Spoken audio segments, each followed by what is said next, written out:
Michael McClinton from the band McClinton. You're listening to BackstageAxxess.com, where the real show begins.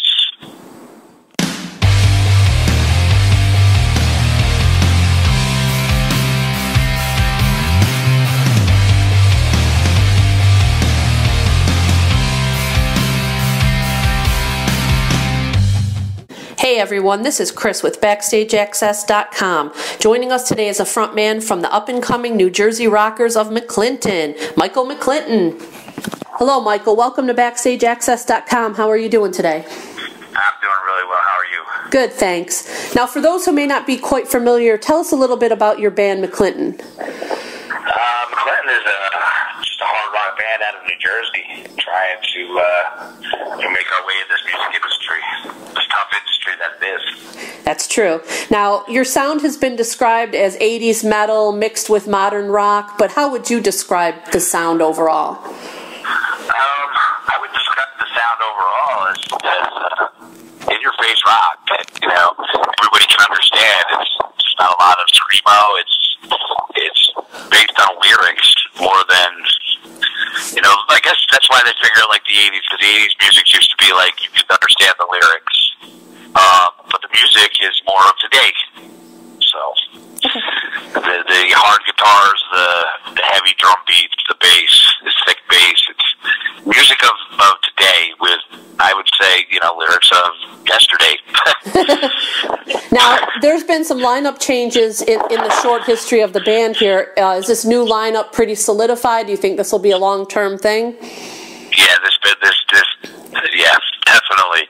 These guys are loving what we're doing. I mean, we pretty much been together. This unit's been together a year.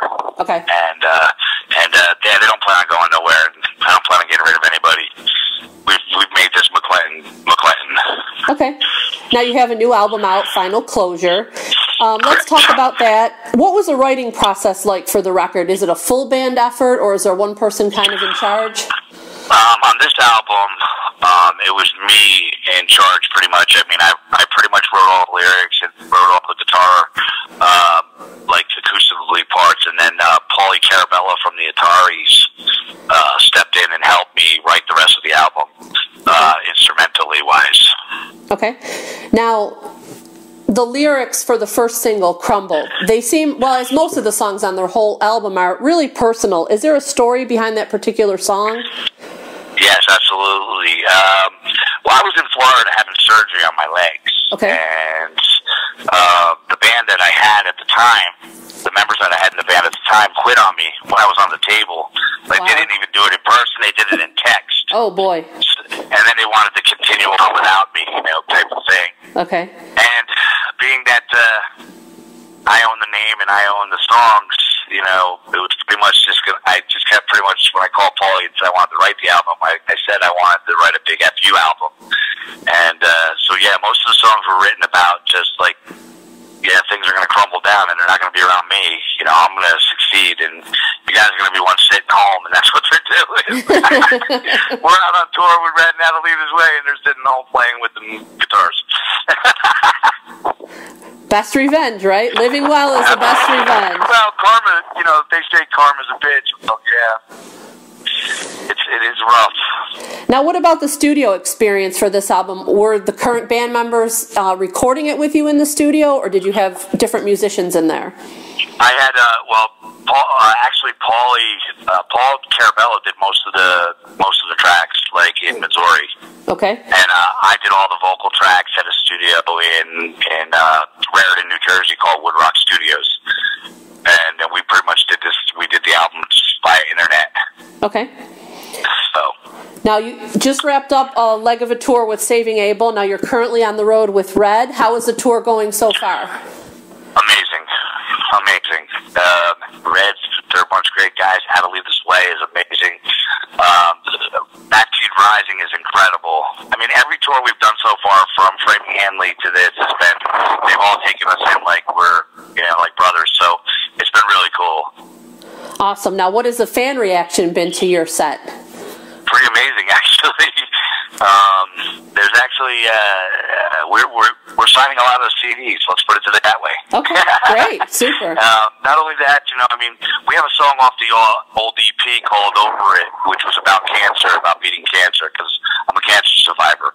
Okay. And I've seen more out here in the West that so many people, like, it draws to them, and like they can respect it, and they either had somebody who's had it or something like that. But I mean, it's been a very great response, and we're very honored to have new fans and be playing in front of people, because that's what this is about. It's about playing in front of new fans and making new fans and friends, and that's what this tour is about.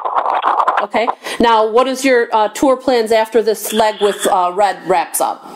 We have Art of Dying after Red. Okay. Where we got, I think we've got 14 or 18 dates with Art of Dying, and then we're gonna go into the studio and record a new single as a band with David Ivory. Okay. Is that something that you have already written, or is that going to be written together as a group? Well, we have a bunch of songs that we've written on the road that we're going to use, that we're going to go into the studio with and see which one David thinks is the best for the second to drop as a new single. Okay.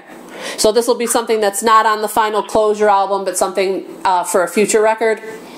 I think it'll be just a few. With the industry the way it is, singles seem to be the way to go. So we're probably going to just drop a single and see how the single works. Okay. Because and I want to do it with the guys in the band, because I think that's fair, and they ought to be on the on the track that's on the next track that's on radio. So that's why we decided that we're going to go in and we're going to record a new one. Okay, sounds good. Now, so far, the band is open for quite a few big acts. I mean, Striper, Ace Frehley. Which has been your favorite so far? Oh, wow, that's putting me on. Or one of your favorites. All of them.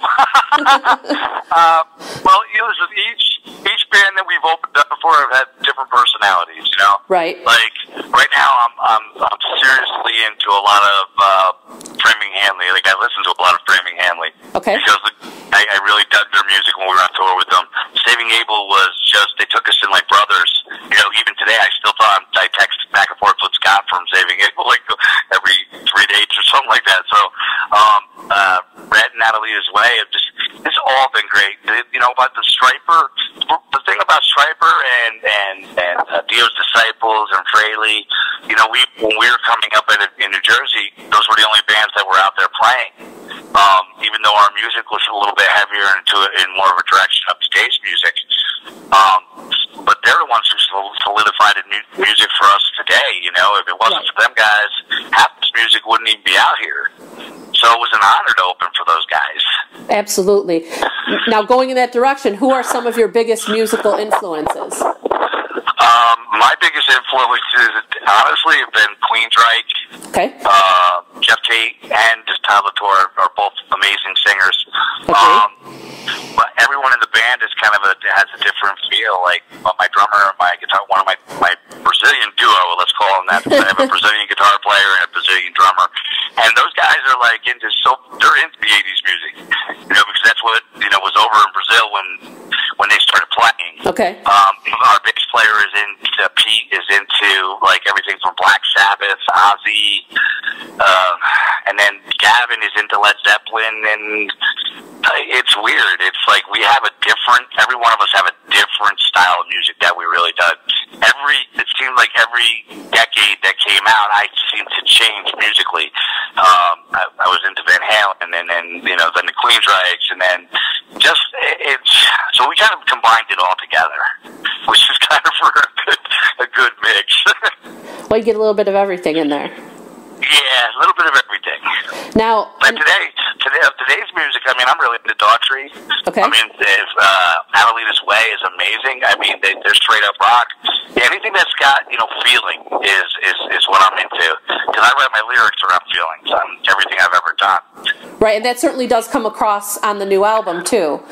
Very personable, very strong vocals, and very right there. So it is a really good record. And thank you.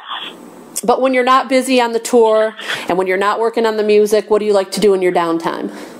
I like to spend time with my fiance and my 3-year-old little baby girl. Okay. Charlie, Gabriella, she's my world. when I'm not playing music. I have to, matter of fact, every morning I have to FaceTime with her before she'll go to school, or she won't go to school. Awesome. You know. What do you see for the future of McClinton? Bigger and better stages every year. Okay. And, you know, we're actually we're in talks right now with doing another tour with somebody we're on tour with now. I can't say who, but okay. we're talking about a bigger tour with doing them headlining. So we're always looking for something new to do. We want to stay on the road.